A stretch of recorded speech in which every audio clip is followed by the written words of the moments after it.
மீண்டும் என்டிஏவில் இணைந்ததில் நான் மிகவும் மகிழ்ச்சி அடைகிறேன். இந்த நேரத்தில் நான் உங்கள்கிட்ட சொல்ல விரும்புவது, பாரத பிரதமர் மோடி அவர்கள்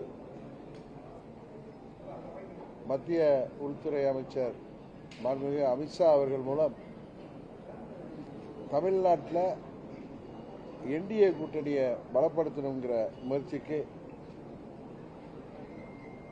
உறுதுணையாக இருக்கின்ற விதமாக எங்களது பங்காளி சண்டையெல்லாம் தூக்கி ஓரமாக வைத்துவிட்டு, விட்டுக் கொடுப்பவர்கள் என்றைக்கும் கெட்டுப்போவதில்லை என்கிற சான்றோர் மொழிக்கு ஏற்ப எல்லாவற்றையும் மறந்துவிட்டு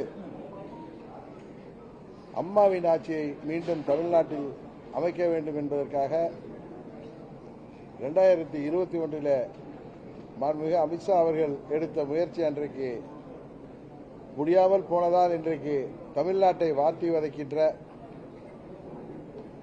திராவிட மாடல் என்கிற பெயரில் நடக்கின்ற இந்த திராவக மாடல் ஆட்சி, கஞ்சா மாடல் ஆட்சியை முடிவுக்கு கொண்டு வருவதற்காக மீண்டும் நாங்கள் என்டிஏவில் இணைஞ்சிருக்கோம். இந்த தேர்தலில் அம்மா மக்கள் முன்னேற்ற கழகத்தின் ஒவ்வொரு நிர்வாகியும் தொண்டரும் என்டிஏவின் வெற்றிக்காக தமிழ்நாடு முழுவதும் அவர்கள் ஓயாமல் உழைத்திடுவார்கள். உறுதியாக 21 தவறிய அம்மாவின் ஆட்சியை இந்த முறை நாங்கள் உறுதியாக தமிழ்நாட்டில் உருவாக்கி காட்டுவோம் என்பதை இந்த நேரத்தில் நான் மகிழ்ச்சியோடு சொல்லிக் கொள்கிறேன்.